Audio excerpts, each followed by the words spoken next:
Yang dihinakan Allah dimuliakannya, yang dimuliakan Allah dihinakan. Drama Korea, K-pop, itu kan dihinakan Allah kan? Penghafal Quran, anak-anak muda yang ganteng, good looking, bilang radikal. Udah nampak kan contohnya? Aku ngasih contoh aja. Mau percaya, alhamdulillah. Tak percaya, aku jelaskan.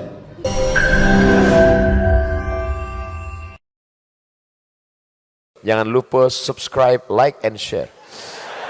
Rezeki itu lebih tahu di mana alamat kita daripada kita tahu di mana letak rezeki kita.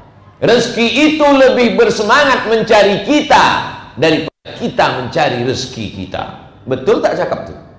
Betul. Rezeki itu lebih tahu di mana Abdul Somad daripada Abdul Somad tahu di mana rezeki. Saya tak tahu di mana letak sarapan saya pagi. Entah di warung mana, entah di rumah mana, tak tahu. Tapi lontong sayur itu tahu di mana saya berada.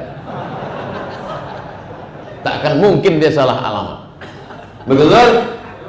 Begitu jugalah malaikat maut takkan mungkin salah cabut nyawa. Takut betul, sampai salah lauk pun dikasih hand sanitizer. Saking takutnya, mati juga. Matinya bukan kena COVID, matinya kena klakson. Ini klakson orang dari belakang, ten, ten, kumat darah tinggi dia, mati. Tapi jangan gara-gara ini lalu kita tidak ikut protokol kesehatan. Tetap pakai masker. Saya kemana-mana saya gantung kan masker. Tak benar tinggal. Tidur pun saya gantung. Atau kita mati, tuduh orang kita tak taat. 3. Wal mutasallitu ala ummati. Orang yang berkuasa dia wali. Ada istilah wali nikah itu namanya wali jabar, wali majbur. Wali majbur itu dua, ayah sama atuk. Wali majbur itu begini. Ayah kalian yang gadis-gadis. Ayah kalian pergi ke pasar dupa. Sampai di pasar dupa ditengoknya tukang ayam ganteng betul. Dikasih tukang ayam itu pula ayam gratis seekor. Lalu dibilangnya situ, kunikahkan engkau dengan anakku dengan mahar 2 ekor ayam tunai. Sah apa tak sah? Balik dia ke rumah bilang sama anak gadisnya, anak gadisku, ya kau udah kunikahkan sama tukang ayam di pasar dupa. Nikahnya sah apa tak sah? Itu namanya wali majbur. Kenapa? Karena dia bisa memaksa. Makanya ada aliran ahli bid'ah di dunia ini namanya Jabariyah. Karena kata dia hidup ini terpaksa oleh takdir. Bil Jabarut, orang yang memimpin umatku tapi dengan memaksa. Ada orang sekarang jadi pemimpin karena memaksa? Ada. Pak RT, Pak RW, tolong pilih ini. Kalau tak pilih, tak turun dana. Bil Jabarut. RT dipaksa karena kades mau naik. Tolong yang gubernur, bupati, presiden jangan tersinggung. Aku cerita kades aja sini. RT tolong pilih ini. Kalau tidak, awas, tak turun dana kalian. Bil Jabarut. Akan ada sekelompok manusia memimpin umatku nanti di akhir zaman, tapi dia dengan memaksa. Setelah dia berkuasa dengan memaksa, apa yang dia lakukan? Liyudhilla man a'azzallah, menghinakan yang dimuliakan Allah, wa yu'izza man adhallallah, memuliakan yang dihina Allah dimuliakannya. Ada tak zaman sekarang? Saya ulang sekali lagi, yang dihinakan Allah dimuliakannya, yang dimuliakan Allah dihinakan. Drama Korea, K-pop, itu kan dihinakan Allah kan? Penghafal Quran, anak-anak muda yang ganteng, good looking, bilang radikal. Udah nampak kan contohnya? Aku ngasih contoh aja. Mau percaya, alhamdulillah. Tak percaya? Aku jelaskan. Berkuasa karena memaksa, setelah berkuasa menghinakan yang dimuliakan Allah, memuliakan yang dihinakan Allah SWT. Hebat tak Nabi Muhammad? Hebat. 1400 tahun dia sudah meninggal, tapi tak. Jangankan filosof, kita aja kadang bercakap hari ini, besok tak laku lagi. Nabi SAW 14 abad bisa. Tolong kalau waktu udah habis kasih tahu. Masjid-masjid lain tak ada, kasih tahunya saya. Masjid Al-Muqaddis ini orangnya suci-suci, bersih-bersih. 6.13 stop, kita sholat sunat Isra. Wal mustahillu hurmatallah, orang yang menghalalkan yang diharamkan Allah Subhanahu wa ta'ala. Semua yang dihalalkan Allah diharamkannya. Semua yang diharamkan Allah dihalalkannya. Sampai-sampai babi pun dihalalkan. Babi itu yang haram tuh dagingnya aja. Kalau bulu babi tak apa-apa. Enak kali rotinya tadi Ustaz. Crispy. Apa tak enak? Kuasnya bulu babi. Bahkan sampai ke kuas untuk memoleskan bedak tuh kayak bulu babi. Bagaimana kita tahu cara membedakan itu kuas ijuk dengan kuas bulu babi? Ambil sebatang dua batang, bakar. Kalau tercium bau rambut berarti bulu babi. Lebih gurih, lebih lembut, lebih tenang. Hati-hati. Menghalalkan yang diharamkan Allah Subhanahu wa ta'ala. Wal mustahillu min itrati ma harramallah, menghalalkan yang diharamkan Allah Subhanahu wa ta'ala. Makna itrati, keluargaku, keluarga Nabi Muhammad sallallahu alaihi wasallam. Kata Nabi, kutinggalkan pada kamu dua perkara. In tamassaktum bihima, kalau kamu pegang yang dua ini, maka kamu tak akan sesat selamanya. Dalam Sahih Muslim, kitab Allah wa itrati ahli baiti, kitab Allah dan keluarga. Nabi Muhammad SAW punya anak namanya Sayyidah Fatimah. Fatimah punya anak, nama anaknya Sayyidina Husain. Husain punya anak, nama anaknya Zainal Abidin. Zainal Abidin punya anak namanya Muhammad Al-Baqir. Muhammad Al-Baqir punya anak namanya Ja'far Shadiq. Ja'far Shadiq punya anak namanya Ali Al-Uraidi. Ali Al-Uraidi punya anak namanya Muhammad Naqib. Muhammad Naqib punya anak namanya Isa. Isa punya anak namanya Ahmad Al-Muhajir. Ahmad Al-Muhajir ini, muhajir artinya hijrah. Hijrahlah dia ke Hadramaut, Tarim, Yaman. Sampai di sana beranak pinaklah dia. Salah satu nama anaknya itu adalah Abdurrahman As-Saqqaf. Saqqaf artinya atap. Kenapa disebut atap? Karena ilmunya, bangunan ini yang paling tinggi apa? Atap. Jadi kalau ada orang ilmunya paling tinggi, Saqqaf, atap.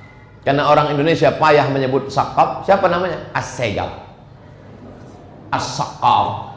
Anak-anak As-Saqqaf inilah, keturunan dari As-Saqqaf inilah, ada Asy-Syihab, ada Al-Idrus, ada, inilah keturunan As-Saqqaf. Lalu cabang-cabang yang lain ada Al-Haddad. Inilah keturunan itrah Rasulullah sallallahu alaihi wasallam. Orang Riau ini cinta tak kepada keturunan Rasulullah? Mana buktinya? Nanti antum pergi ke Jakarta, ada Habib Rizik Syihab, ada Habib Bahar bin Sumaid, ada Habib Ali Zainal Abidin. Di Yaman paling banyak Habib. Di Mesir Habib. Wakil Rektor Al-Azhar itu Habib, keturunan dari Al-Husain. Di Maroko, Raja Maroko itu Habib. Jadi kalau ditanya orang, ada Habib di Pekanbaru? Siapa Habib Pekanbaru? Habib Taufik As-Segaf, Habib Muhammad bin Syihab. Ketahuan tak pernah ikut pengajian Habib. Ustaz Somad Habib, gimana Habib hidung pesek? Habib itu diambil dari kata hub. Hub artinya cinta. Orang yang kita cinta itu disebut dengan Habib. Orang Mesir kalau dia manggil suaminya, ya Habibi, ya Habibi, artinya kekasihku. Kawan kami ada orang Aceh namanya Habibi. Jadi waktu kami naik bis, ada kawan manggil, Habibi, Habibi. Semua orang Mesir nengok. Habib artinya orang yang kita cinta. Mudah-mudahan dengan cinta kepada anak cucunya, maka disatukanlah kita kepada datuknya Sayyidina wa Maulana Muhammad sallallahu alaihi. Mana tahu nanti kalian kuliah ke Jakarta, kuliah ke Surabaya, ditanya sama orang Jawa, kalian dari mana? Dari Riau. Ada Habib di Riau. Sayang kalian sama cucu Rasulullah. Jawab, kami lebih sayang daripada kalian kepada cucu Rasulullah SAW. Kalian hanya ngasih tanah, kalian hanya ngasih kebun. Kami orang Riau, raja kami Sultan Siak, anak gadisnya Tengku Embung, dinikahkannya dengan Habib Utsman Shahabuddin. Maka itulah keturunan-keturunan raja-raja itu menjadi Habib. Al-Habib Sultan Syarif Qasim. Tapi saya kalau pergi ke kerajaan-kerajaan itu jumpa sama sultan-sultan. Pernah saya ceramah ke Langkat. Tahu Langkat? Langkat itu sebelum Aceh, Sumatera Utara, mau naik ke atas, itu kabupaten terakhir naik Kabupaten Lerak. Pas sudah turun, di stop mobil. Stop. Kenapa? Saya bilang, Sultan Langkat mau jumpa Ustaz. Sultan. Pas jumpa Ustaz Abdul Somad, baik dengan datuk-datuk kami, ada sultan. Tapi di Siak tak ada lagi sultan. Sejak sultan terakhir, Sultan Syarif Qasim II, dia tak punya anak, habis. Tinggallah istananya. Dan orang pun banyak tak tahu sejarah, tak tahu dia hubungan itu dengan Nabi Muhammad SAW. Pernah kau ke istana Siak? Pernah. Ada kau tengok nasabnya? Enggak, aku cuma mau nengok cermin awet muda aja. Apa tak awet muda? Bedak 3 inci. Wattarikus sunnata, orang yang meninggalkan sunnah Rasulullah SAW. Apakah orang di masjid subuh ini meninggalkan sunnah? Semua yang hadir di sini menghidupkan sunnah, menghidupkan masjid, menghidupkan sunnah. Cuman kadang banyak orang terjebak pada sunnah ini, dianggapnya sunnah itu yang fisik aja. Yang kalian ikuti pengajian Abdul Somad tuh, dia itu tidak menghidupkan sunnah. Dia tak berjenggot. Satu yang tak kubuat, masa yang 99 kalian hilangkan? Tipis sekali pergaulan kalian.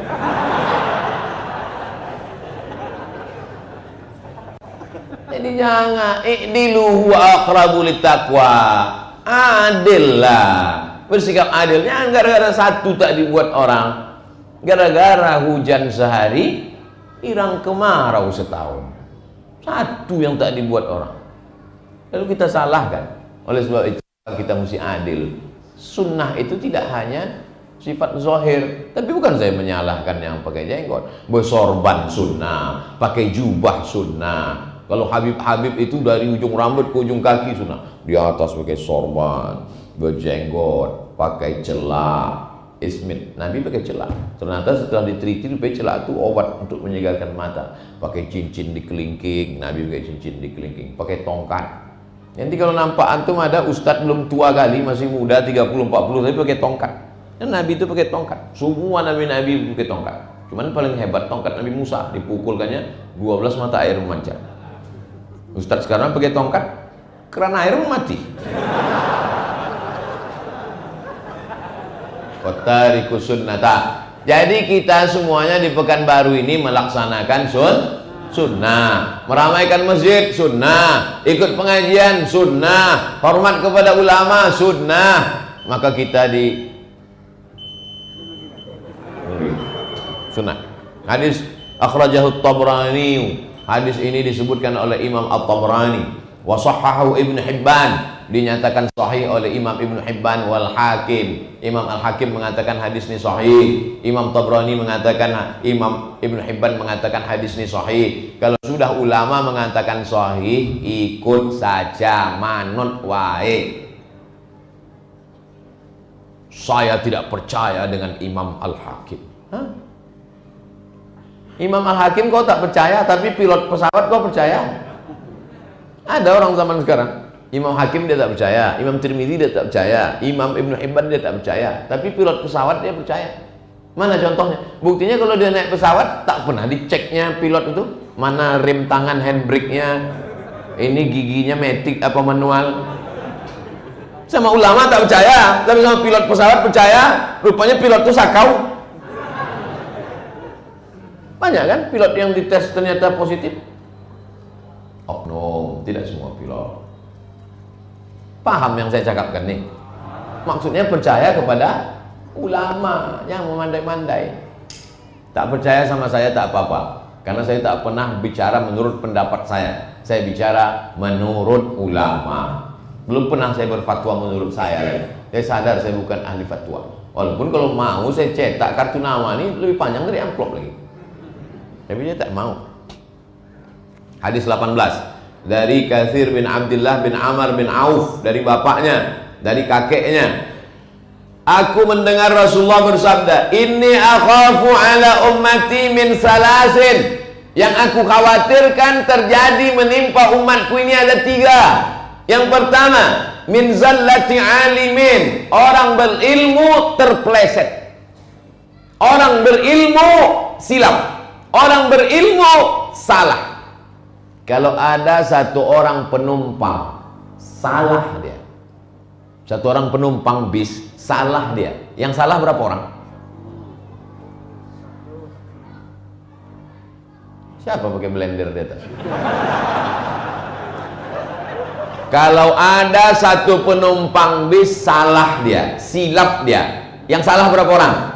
1. Tapi kalau supir busway salah, berapa yang ikut salah?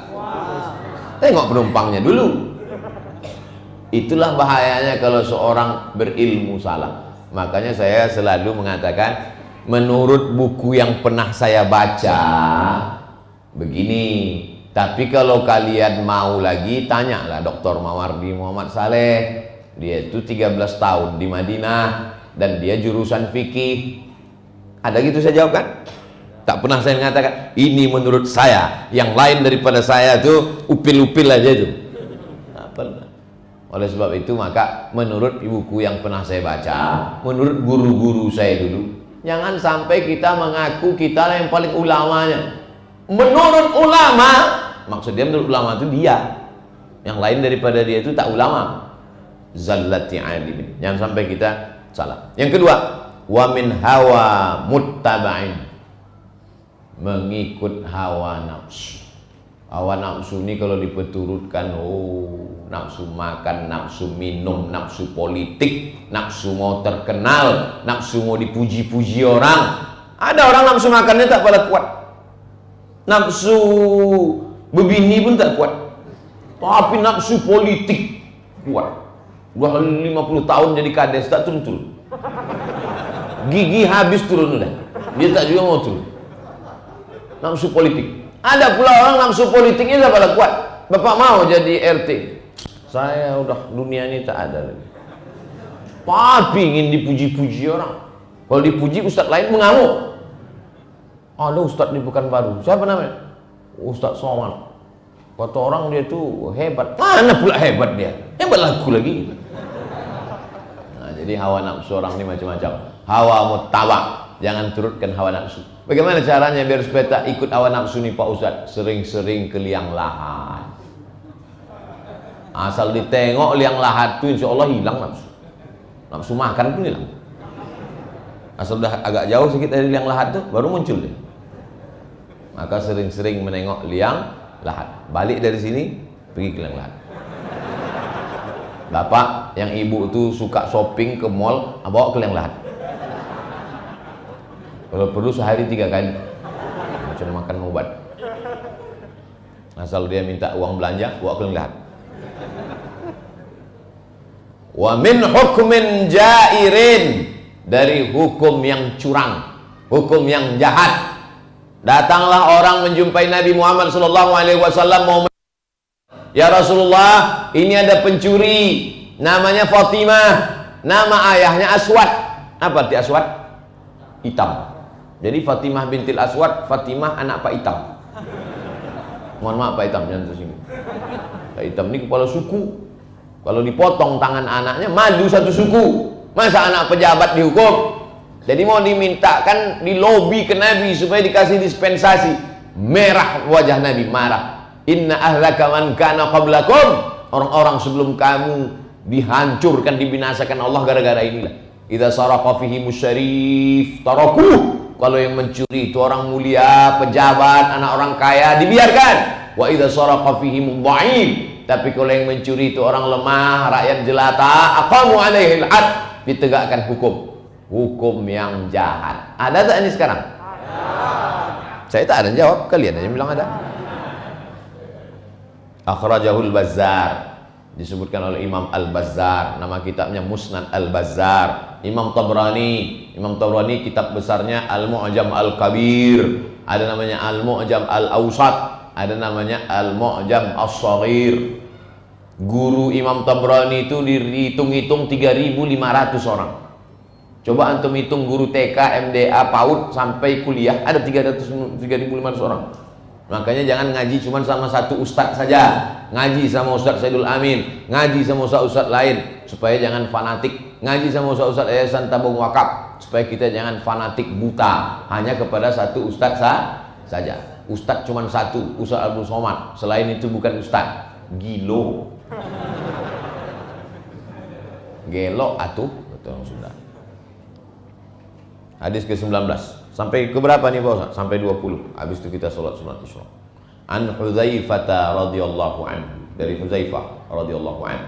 Qala Rasulullah SAW, la yaqbalu Allahu li sahibi bid'atin shauman. Orang yang melakukan bid'ah dhalalah, puasanya tak diterima, wala salatan, salatnya tak diterima, wala hajjan, hajinya tak diterima, wala umratan, umrahnya tak diterima, wala jihadan, jihadnya tak diterima, wala sarfan wala adlan, perbuatan dia meninggalkan dosa, sarfan namanya, perbuatan dia mengikuti perintah Allah dan Rasulullah, adlan namanya, wala sarfan wala adlan, diterima. Yakhruju minal Islam, keluar dia dari Islam, kama yakhruju sya'ru minal ajim, sebagaimana keluarnya rambut dari tepung. Pernah menengok tepung? Pernah menengok rambut? Menengok rambut dalam tepung? Bilang aja pernah. Tepung ada rambut. Kan udah jadi pepatah Melayu tuh, macam menarik rambut dari tepung. Orang yang melakukan perbuatan bid'ah, maka dia keluar dari Islam macam keluarnya rambut dari tepung. Apa maksud keluar rambut dari tepung? Mudah, ringan. Cobalah tarik rambut dari tepung, ringan kan? Ikan dari leher. Coba tarik anak panah dari perut, masuk anak panah atau mata kail pancing, kan payah. Tapi kalau rambut dari tepung, begitulah mudahnya orang keluar dari Islam gara-gara melakukan bid'ah dhalalah. Kalau ada orang berdoa meminta ke pokok kayu, bid'ah dhalalah. Kok kenapa minta ke pokok kayu? Saya sebenarnya mintanya sama Allah, cuman Allah itu menurunkan sesuatu ke pokok kayu ini. Apa pula? Saya minta kepada penjaga pokok kayu ini. Ada jin Islam di sini Pak Ustaz. Udah lama dia di sini. Udah ngurus KTP seumur hidup dia di sini Pak Ustaz. Idza sa'alta fas'alillah. Kalau minta, mintalah kepada Allah. Wa idza sta'anta fasta'in billah. Kalau minta tolonglah kepada Allah. Hadis Ibnu Majah. Nama kitabnya Sunan Ibnu Majah. Hadis yang terakhir ke-20 dari Kasir Ibnu Abdullah bin Amr bin Auf, dari bapaknya, dari kakeknya, Rasulullah SAW berkata kepada Bilal bin Haris, bukan yang muazin. Yang muazin itu Bilal bin Rabah. Yauman, suatu hari, "I'lam ya Bilal, ketahuilah wahai Bilal." Kata si Bilal, "Ma'alam ya Rasulullah." Ketahuilah yang wahai Bilal. Apa yang perlu ku ketahui wahai Rasulullah? Kata Bilal. Kata Nabi, "I'lam, ketahuilah wahai Bilal, anna man ahya sunnatan min sunnati." Siapa yang menghidupi satu saja sunnah dari sunnahku, umitat ba'di kana lahu minal ajri mithlu man amila biha min ghairi an yanqusa min ujurihim syai'an. Siapa yang menghidupkan satu sunnah saja dari sunnahku, maka sesudah itu dia mati, sunnahku itu sudah hilang, tak ada lagi sunnah itu, tapi dihidupkannya sesudah aku mati, karena lagu minal ajri, maka dia dapat pahala seperti orang yang melakukannya tanpa mengurangi pahala orang itu walau sedikit pun. Ada satu sunnah yang sudah ditinggalkan orang, umitan min ba'di, dihidupkannya balik sunnah itu, maka dia dapat pahala seperti orang yang melakukannya sampai hari kiamat. Sunnah pakai jubah, pakai sorban hampir punah di India, karena sorban orang Islam kalah dengan sorban orang Sikh, dengan sorban orang India. Ada sorban bid'ah, ada sorban sunnah. Datanglah ulama namanya Syekh Zakaria Kandahlawi, kemudian Maulana Ilyas, kemudian mereka hidupkan lagi sunnahnya. Sunnah pakai sorban, sunnah pakai jubah, sunnah berjenggot yang sudah mulai musnah mati, dihidupkannya lagi. Man ahya sunnatan min sunnati, siapa yang menghidupkan satu sunnah dari sunnahku, umitat min ba'di, sunnah itu sudah mati setelah aku meninggal, karena minal ajri, dia dapat pahala seperti orang yang melakukannya sampai hari kiamat, dan orang itu pahalanya tidak berkurang sedikit pun. Bisa apa tak bisa?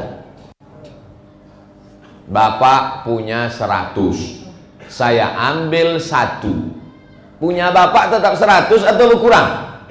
Berkurang. Tapi kata Nabi tak berkurang sedikit pun. Dulu susah menjelaskannya, zaman sekarang mudah. Ada satu mahasiswa punya ceramah 100, datang kawannya mengkopi, di kopinya, di pas yang 100 tetap 100 atau berkurang? Paham kan? Yang gaptek ngango aja lah. 6.13, sedikit lagi, 3 baris lagi. Wa man ibtada'a bid'atan dhalalatan. Ini dia istilah bid'ah dhalalah.